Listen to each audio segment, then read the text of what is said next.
कहानी की शुरुआत में हम एक दिल दहला देने वाला मंजर देखते हैं। हर तरफ आग की लपटें उठ रही हैं, ऊंची इमारतें ताश के पत्तों की तरह टूटकर गिर रही हैं और सोने से बने हुए बड़े बड़े महल सेकंडों में पिघल रहे हैं। मिडिल अर्थ की सबसे अमीर और सबसे ताकतवर सल्तनत एक ही रात में राख का ढेर बनने जा रही है, क्योंकि आसमान से मौत बनकर उतारा है मिडिल अर्थ का सबसे खौफनाक, मुंह से आग उगलने वाला लाल ड्रैगन। बॉनो की फौज उसके सामने बेबस हो चुकी है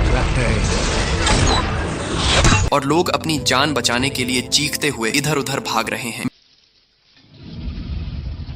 मिडिल अर्थ के पूर्व में बोनो की एक बेहद खूबसूरत और महान सल्तनत है जिसे एरिबोर कहा जाता था। एरिबोर के बौने जमीन के नीचे से सोना, चांदी और दुर्लभ हीरे जवाहरात निकालने में माहिर थे। उनका राजा थ्रॉर मिडिल अर्थ का सबसे अमीर राजा बन चुका था, क्योंकि उसके पास सोने का इतना बड़ा खजाना था जिसका कोई हिसाब नहीं था। यहाँ तक कि जमीन खोदते हुए बोनो को एक ऐसा हीरा मिला जो पूरी दुनिया की सबसे चमकदार और दुर्लभ चीज थी। उसे आर्कन स्टोन कहा गया। राजा थ्रोर ने उस हीरे को अपने सिंहासन के ऊपर सजा दिया, जो उनकी ताकत की निशानी बन गया। लेकिन दौलत की इस भरमार ने राजा थ्रोर के दिल में लालच और घमंड पैदा कर दिया। बोनो का यही घमंड आज उनकी बर्बादी की वजह बनने वाला था, क्योंकि वे भूल गए थे कि ड्रैगन सोने की गंध सूंघते हुए मीलों दूर से चले आते हैं। यह मुंह से आग उगलने वाला ड्रैगन स्मॉग था, जो बोनो के सोने पर कब्जा करने आया था। स्मॉग ने सबसे पहले पहाड़ की तलहटी में बसी खूबसूरत इंसानी बस्ती डेल पर हमला किया और अपनी भयानक आग से पूरी बस्ती को जलाकर राख कर दिया। इसके बाद वह एरेबोर के भारी पत्थर के दरवाजे को तोड़ता हुआ अंदर घुस गया। बोनो के बहादुर योद्धाओं ने उसके सामने लोहे की दीवार बनने की कोशिश की, लेकिन स्मॉग की ताकत के सामने उनकी तलवारें और ढालें मोम की तरह पिघल गईं। थ्रोर का पोता, नौजवान और बहादुर राजकुमार थॉरिन ओकेनशील्ड अपने लोगों को बचाने के लिए आगे बढ़ा, लेकिन तब तक स्मॉग खजाने के कमरे तक पहुंच चुका था। राजा थ्रोर अपनी जान से ज्यादा आर्कन स्टोन को बचाने की कोशिश कर रहे थे, लेकिन वह हीरा सोने के ढेर में गिर गया और स्मॉग ने बोनो को उनके अपने ही घर से भागने पर मजबूर कर दिया। जब थॉरिन और उसके बचे हुए लोग पहाड़ से बाहर निकले तो उन्होंने देखा कि पहाड़ी की चोटी पर एल्व्स के राजा थ्रांडुइल अपनी विशाल फौज के साथ खड़े थे, जो बोनो के दोस्त थे। लेकिन ड्रैगन की आग देखकर उन्होंने बोनो की मदद करने से साफ इनकार कर दिया और वहां से वापस लौट गए। एल्व्स की इस बेवफाई ने थॉरिन के दिल में हमेशा के लिए नफरत का बीज बो दिया। एरेबोर से बेघर होने के बाद बोनो की बदकिस्मती यहीं खत्म नहीं हुई थी। रहने के लिए एक नई जगह की तलाश में बोनो की एक और प्राचीन भूमिगत सल्तनत मोरिया के दरवाजे पर पहुंचे, लेकिन वहां उनका सामना अंधेरे के खूंखार कातिलों यानी ऑर्क्स की एक बहुत बड़ी फौज से हो गया। ऑर्क्स की इस वहशी फौज का सरदार मिडिल अर्थ का सबसे बड़ा और बदसूरत गॉब्लिन था, जिसे एज़ोग द डिफाइलर कहा जाता है।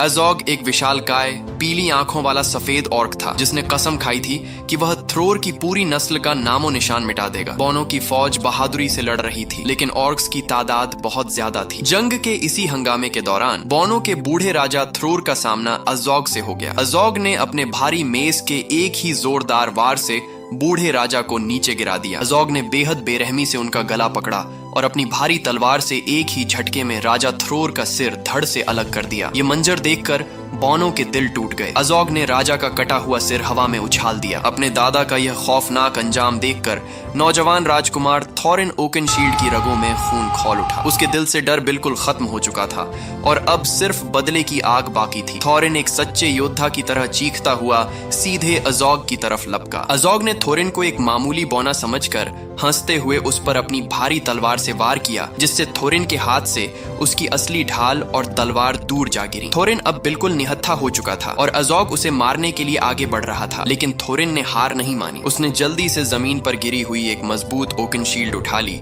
और उसे अपनी ढाल बना लिया। एज़ोग ने जैसे ही थोरिन का सिर काटने के लिए अपनी तलवार हवा में लहराई, थोरिन ने होशियारी से ओकेनशील्ड पर उसका वार रोका और नीचे झुककर जमीन से एक गिरा हुआ कुल्हाड़ा उठा लिया। इससे पहले कि सफेद ऑर्क कुछ समझ पाता, थॉरिन ने अपनी पूरी ताकत जुटाकर कुल्हाड़े का एक ऐसा जोरदार और सटीक वार किया जो सीधा एज़ोग के बाएं बाजू पर लगा। ये वार इतना तेज था कि एज़ोग का पूरा बाजू कटकर दूर जा गिरा। मिडिल अर्थ का वह दैत्य जैसा ऑर्क जो कभी किसी से नहीं डरा था, दर्द और सदमे से बुरी तरह चीख उठा। एज़ोग के सेवक अपने सरदार को बचाने के लिए तुरंत आगे बढ़े और दर्द से तड़पते हुए एज़ोग को घसीटकर वापस मोरिया की अंधेरी गुफाओं के अंदर ले गए। थॉरिन का यह बहादुरी भरा कारनामा देखकर बोनो में फिर से जान आ गई। उन्होंने नए जोश के साथ ऑर्क्स पर हमला बोल दिया और इस जंग को जीत लिया। उसी दिन के बाद से थॉरिन का नाम हमेशा के लिए थॉरिन ओकेनशील्ड पड़ गया। इस होलनाक वाकये के कई सालों बाद कहानी अब हमें मिडिल अर्थ के एक बिल्कुल दूसरे कोने में ले जाती है, जहां एक बेहद सुकून भरा और हरा भरा इलाका है जिसे शायर कहा जाता है। यहाँ छोटे कद के जीव रहते हैं जिन्हें हॉबिट्स कहा जाता है। इन्हीं हॉबिट्स में से एक था बिल्बो बैगिंस, जो अपने खूबसूरत और आरामदायक घर बैग एंड में बैठकर सुकून भरी जिंदगी गुजार रहा था। एक सुबह बिल्बो अपने घर के बाहर बैठकर आराम से पाइप पी रहा था कि तभी वहां एक बूढ़ा जादूगर जादुई लाठी और लंबी नुकीली टोपी पहने दिखाई देता है। ये मिडिल अर्थ का मशहूर और ताकतवर जादूगर गैंडाल्फ द ग्रे था। गैंडाल्फ बिल्बो को देखकर कहता है कि वह एक ऐसे हॉबिट की तलाश में है जो उसके साथ एक महान एडवेंचर पर चल सके। बिल्बो जैसे ही शब्द एडवेंचर सुनता है, उसका मुंह बन जाता है। वह गैंडल्फ को साफ कहता है कि हॉबिट्स को एडवेंचर पसंद नहीं, क्योंकि इससे समय पर खाना नहीं मिलता और जान का खतरा होता है, इसलिए वह किसी और को ढूंढे। बिल्बो गैंडल्फ को टालने के लिए जल्दी से अपने घर के अंदर चला जाता है और दरवाजा बंद कर लेता है। लेकिन गैंडल्फ इतनी आसानी से जाने वाला नहीं था। वह मुस्कुराता है और बिल्बो के जाने के बाद उसके गोल लकड़ी के दरवाजे पर अपनी लाठी से एक चमकता हुआ जादुई निशान बना देता है। उसी शाम जब बिल्बो अपने लिए एक बेहद स्वादिष्ट रात का खाना तैयार करके अभी मेज पर बैठा ही था कि अचानक उसके दरवाजे पर घंटी बजती है। बिल्बो समझता है कि शायद कोई पड़ोसी है, लेकिन जैसे ही वह दरवाजा खोलता है, सामने एक चौड़े चेहरे और भारी दाढ़ी वाला बौना खड़ा था, जिसका नाम ड्वालिन था। ड्वालिन बिना बिल्बो की इजाजत के घर के अंदर घुस जाता है और सीधा किचन की तरफ जाकर बिल्बो का सारा खाना खाना शुरू कर देता है। बिल्बो अभी हैरान खड़ा ही था कि दोबारा घंटी बजती है और इस बार एक और सफेद दाढ़ी वाला बौना ड्वालिन अंदर दाखिल हो जाता है। देखते ही देखते बिल्बो के दरवाजे पर बौनों का तांता लग जाता है। फिली और कीली, बोफर, बॉम्बर और बॉनो का पूरा ग्रुप एक के बाद एक बिल्बो के घर पर धावा बोल देता है। वे बिल्बो की अलमारियों से सारा मांस, पनीर, बियर और डबल रोटी निकालकर खाने की मेज पर सजा देते हैं। बिल्बो परेशानी के मारे पागल हो रहा होता है, क्योंकि बौने उसके घर को एक होटल समझकर हंगामा कर रहे थे, गाने गा रहे थे और उसकी कीमती प्लेटों को हवा में उछाल रहे थे। इसी हंगामे के दौरान गैंडल्फ भी वहां पहुंच जाता है और बिल्बो की बेबसी देखकर हंसने लगता है। जब घर में खाना पीना और हंगामा खत्म होता है तो अचानक दरवाजे पर 3 भारी दस्तकें सुनाई देती हैं। पूरा कमरा एकदम शांत हो जाता है। गैंडल्फ गंभीर होकर कहता है कि वह आ गया है। दरवाजा खुलते ही एक बेहद रौबदार नीली आंखों वाला और योद्धा बौना अंदर दाखिल होता है। यह बौनों का लीडर और एरेबोर का शहजादा थॉरिन ओकेनशील्ड था। थॉरिन जैसे ही अंदर आता है,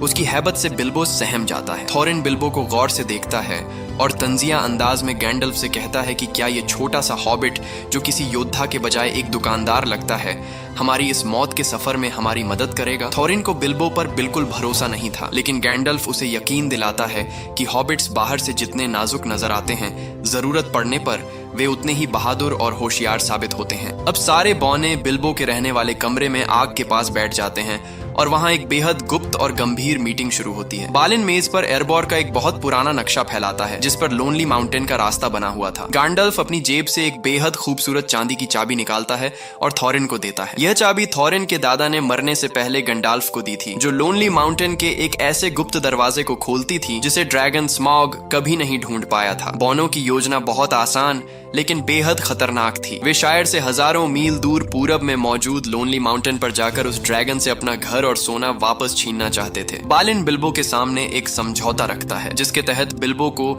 इस मिशन में बतौर बर्गलर यानी चोर शामिल किया जा रहा था, क्योंकि हॉबिट्स इतने छोटे और खामोश होते हैं कि ड्रैगन उनकी गंध और आहट को जल्दी महसूस नहीं कर पाता। बिल्बो जैसे ही समझौते में लिखा हुआ पढ़ता है कि मिशन के दौरान उसकी मौत हो सकती है, तो डर की वजह से समझौते पर हस्ताक्षर करने से इनकार कर देता है और बौने मायूस होकर सो जाते हैं। सुबह होते ही सब लोग बिल्बो को छोड़कर अकेले ही मिशन पर निकल जाते हैं। बिल्बो जैसे ही सुबह उठता है तो वह मिशन पर जाने का फैसला कर लेता है और बड़ी तेजी से उनके पीछे निकल पड़ता है। अब बौनों की यह टीम, जिसमें बिल्बो बैगिंस और जादूगर गैंडल्फ भी शामिल थे, शायर की सरहदों को पार करके मिडिल अर्थ के सुनसान और अनजाने रास्तों पर आगे बढ़ रही थी। वे सब दिन भर सफर करते और रात को किसी सुरक्षित पहाड़ी के नीचे आग जलाकर डेरा डालते। फिली और किली, जो घोड़ों की देखभाल कर रहे थे, अचानक देखते हैं कि उनके 2 घोड़े गायब हैं। जब वे जंगल की तरफ देखते हैं तो उन्हें दूर कुछ अजीब सी चमकती हुई रोशनी दिखाई देती है। वे बिल्बो को अपने साथ लेकर उस रोशनी की तरफ बढ़ते हैं। वहां पहुंचकर उनके पैरों तले से जमीन खिसक जाती है,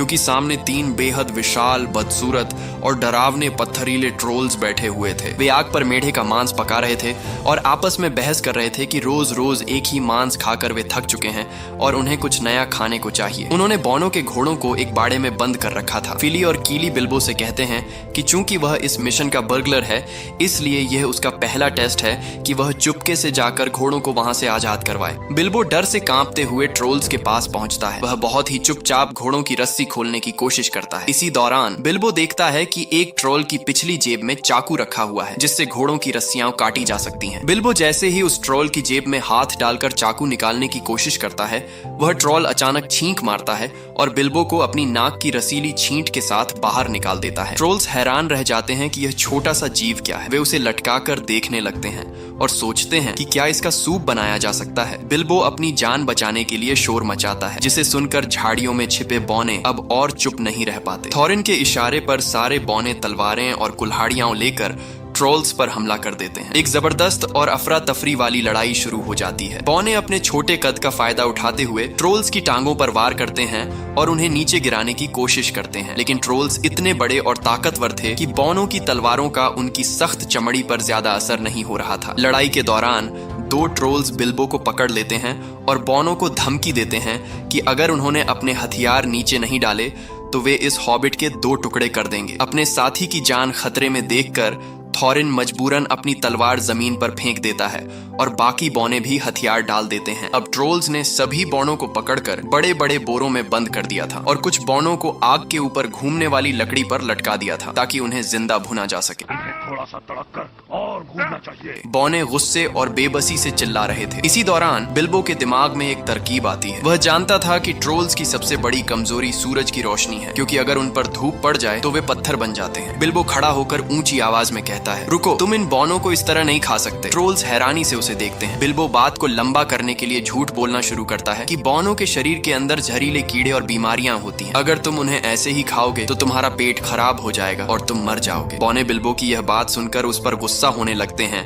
कि वह उन्हें बीमार क्यों कह रहा है, लेकिन थॉरिन बिल्बो का इशारा समझ जाता है और बाकी बौनों को चुप रहने के लिए कहता है। बिल्बो ट्रोल्स से कहता है कि उनका मांस साफ करने का सबसे अच्छा तरीका यह है कि पहले उनकी खाल उतारी जाए और उन्हें मसाले लगाकर देर तक पकाया जाए। ट्रोल्स बिल्बो की बातों में आ जाते हैं और आपस में बहस शुरू कर देते हैं कि कौन सा मसाला बेहतर रहेगा। इसी बहस में पूरी रात गुजर जाती है और आसमान में सुबह के निशान दिखाई देने लगते हैं। अचानक एक ऊंची चट्टान के ऊपर गैंडल्फ दिखाई देता है। वह अपनी जादुई लाठी से उस चट्टान पर वार करता है, जिससे चट्टान के 2 टुकड़े हो जाते हैं और सूरज की पहली तेज किरण सीधी ट्रोल्स के चेहरों पर पड़ती है। धूप पड़ते ही तीनों ट्रोल्स चीखते हुए हमेशा के लिए पत्थर की बेजान मूर्तियों में बदल जाते हैं। ट्रोल्स के पत्थर बनने के बाद बौने बोरों से आजाद होते हैं और सब बिल्बो की समझदारी की तारीफ करते हैं, जिसने अपनी बातों से समय बर्बाद किया और उनकी जान बचाई। गैंडल्फ को यकीन था कि इन ट्रोल्स की कोई ना कोई गुप्त गुफा आसपास जरूर होगी, जहां ये लूट का सामान छिपाते होंगे। वे सब जंगल की तलाशी लेते हैं और उन्हें एक गहरी और बदबूदार गुफा मिलती है। गुफा के अंदर दाखिल होते ही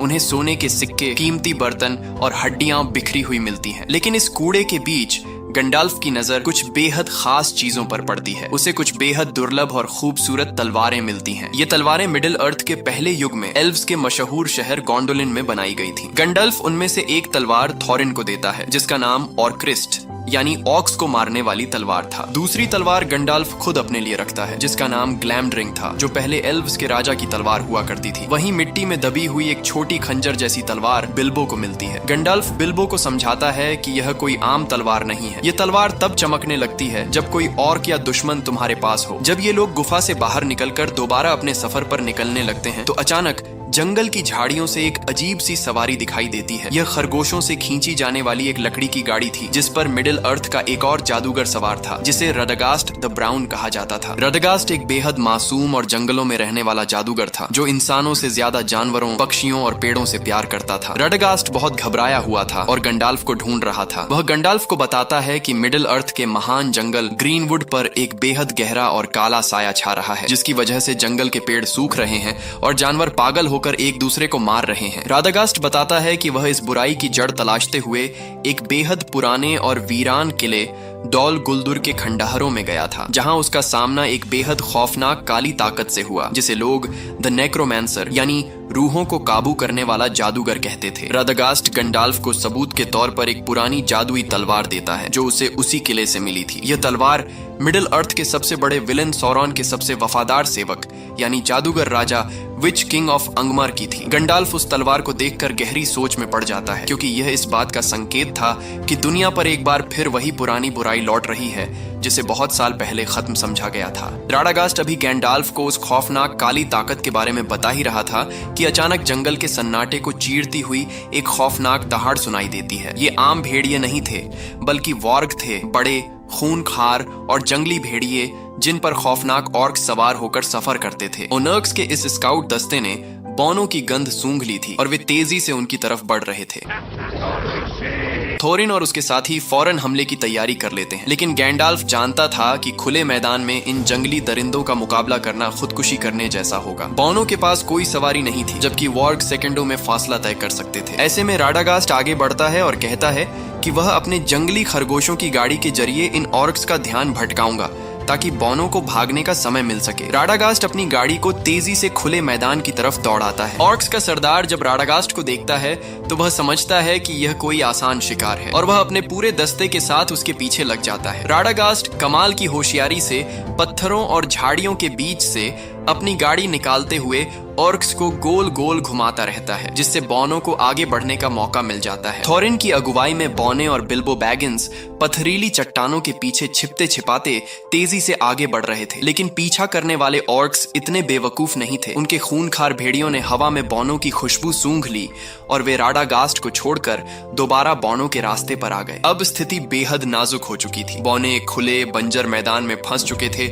जहां छिपने की कोई जगह नहीं थी। अचानक एक बहुत बड़ा वॉर्ग चट्टान के ऊपर दिखाई देता है और बॉनो पर झपटने लगता है, लेकिन थोरिन और उसके साथी उसका काम तमाम कर देते हैं। शोर सुनकर बाकी ऑर्क्स भी वहां पहुंच जाते हैं और बॉनो को चारों तरफ से घेर लेते हैं। बिल्बो डर के मारे जमीन से चिपक जाता है। बॉने आखिरी दम तक लड़ने का फैसला करते हैं कि तभी गैंडाल्फ एक बड़ी चट्टान के नीचे से चिल्लाता है, यहाँ आओ, जल्दी करो। वहां चट्टानों के बीच एक बेहद गुप्त और तंग दरार थी जो नीचे की तरफ जाती थी। बॉने एक एक करके जल्दी से उस दरार के अंदर छलांग लगा देते हैं। ऑर्क्स जब चट्टान के पास पहुंचते हैं तो उन्हें कोई दिखाई नहीं देता। तभी अचानक दूर से एल्व्स के घुड़सवार योद्धा तीरों की बारिश करते हुए दिखाई देते हैं और बचे हुए ऑर्क्स का खात्मा कर देते हैं। उस तंग दरार से गुजरने के बाद बॉनो का काफिला एक ऐसे खूबसूरत रास्ते पर निकलता है जहां सामने का नजारा देखकर बिल्बो की आंखें खुली की खुली रह जाती हैं। पहाड़ों के बीचों बीच एक जादुई और बेहद खूबसूरत वादी बसी हुई थी जहां से दूधिया झरने बह रहे थे। चारों तरफ शानदार महल बने हुए थे। यह एल्व्स की आखिरी सुरक्षित पनाहगाह रिवेंडेल थी।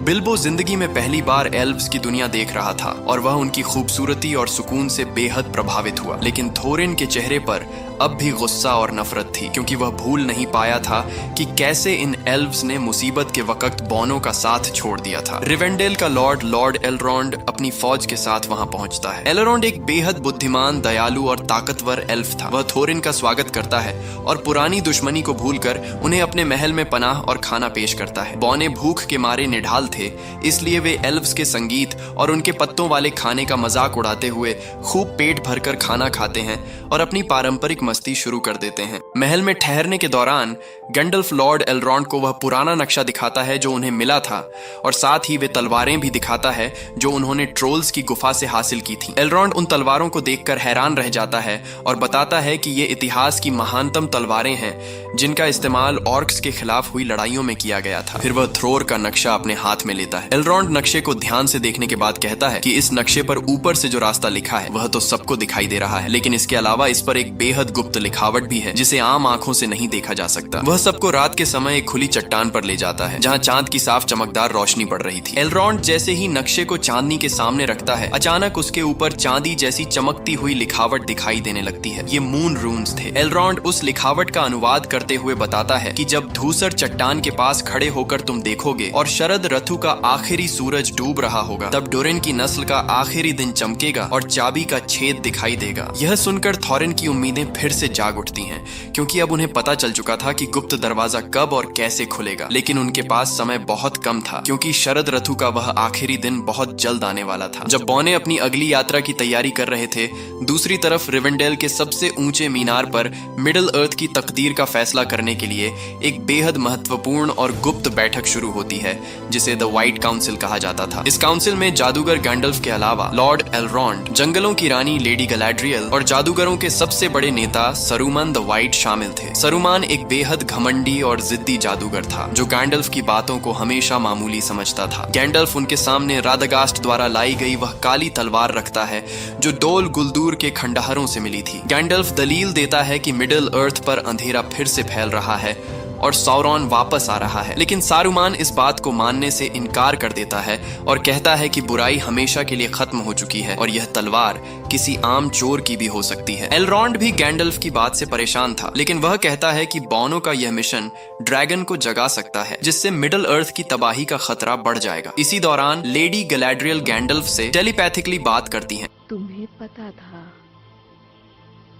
और उसे हिम्मत देती हैं कि वह जो कर रहा है सही कर रहा है। काउंसिल की बैठक अभी खत्म भी नहीं हुई थी कि थॉरिन और उसके बॉने एल्व्स को बताए बिना चुपचाप रिवेंडेल से निकल पड़ते हैं, क्योंकि वे जानते थे कि अगर सारूमन को मौका मिल गया तो वह उनका यह सफर रुकवा देगा। अब उनका रास्ता मिडिल अर्थ के सबसे ऊंचे और खतरनाक पहाड़ी एरिया मिस्टी माउंटेन से होकर गुजर रहा था। यहाँ रास्ते बहुत तंग थे। अचानक पहाड़ों पर एक भयानक तूफान शुरू हो जाता है, लेकिन यह कोई आम तूफान नहीं था। दरअसल चट्टानें खुद चल रही थीं। बिल्बो और बॉने डरकर देखते हैं कि पहाड़ों के विशाल पत्थरीले दैत्य जाग चुके थे और वे एक दूसरे पर सेकंडों में टनों वजनी चट्टानें फेंक कर लड़ रहे थे। पूरा पहाड़ हिल रहा था और ऐसा लग रहा था कि अब बॉने इन चट्टानों के नीचे दबकर कुचल जाएंगे। एक बहुत बड़े दैत्य का पैर बॉनों के बिल्कुल पास गिरता है, जिससे रास्ता दो हिस्सों में बंट जाता है। थॉरिन अपनी जान जोखिम में डालकर बिल्बो को बचाता है, जो चट्टान से नीचे गिरने वाला था। किसी तरह बचते बचाते बॉने एक अंधेरी और शांत गुफा ढूंढ लेते हैं और तूफान से बचने के लिए उसके अंदर शरण ले लेते हैं। गुफा के अंदर बॉने थकान से चूर होकर सो जाते हैं, लेकिन बिल्बो बैगिंस की आंखें अभी भी खुली हुई थीं। तभी उसे फर्श पर बनी मिट्टी की दरारें हिलती हुई महसूस होती हैं। बिल्बो तुरंत बालिन को सावधान करता है, लेकिन तब तक बहुत देर हो चुकी थी। गुफा का पूरा फर्श अचानक एक बहुत बड़े जाल की तरह नीचे गिर जाता है और बॉने एक गहरे गड्ढे में जा गिरते हैं। यह गुफा दरअसल पहाड़ी ऑर्क्स, जिन्हें गॉब्लिन्स कहा जाता था, का बिछाया हुआ जाल था। देखते ही देखते सैकड़ों बदसूरत छोटे और खूंखार गॉब्लिन्स बॉनों पर टूट पड़ते हैं। वे बॉनों से उनके हथियार छीन लेते हैं और उन्हें बांधकर जमीन के नीचे बने अपने बहुत बड़े और डरावने शहर की तरफ घसीट कर ले जाने लगते हैं। इस अफरा तफरी के दौरान बिल्बो किसी तरह उनके चंगुल से छूट जाता है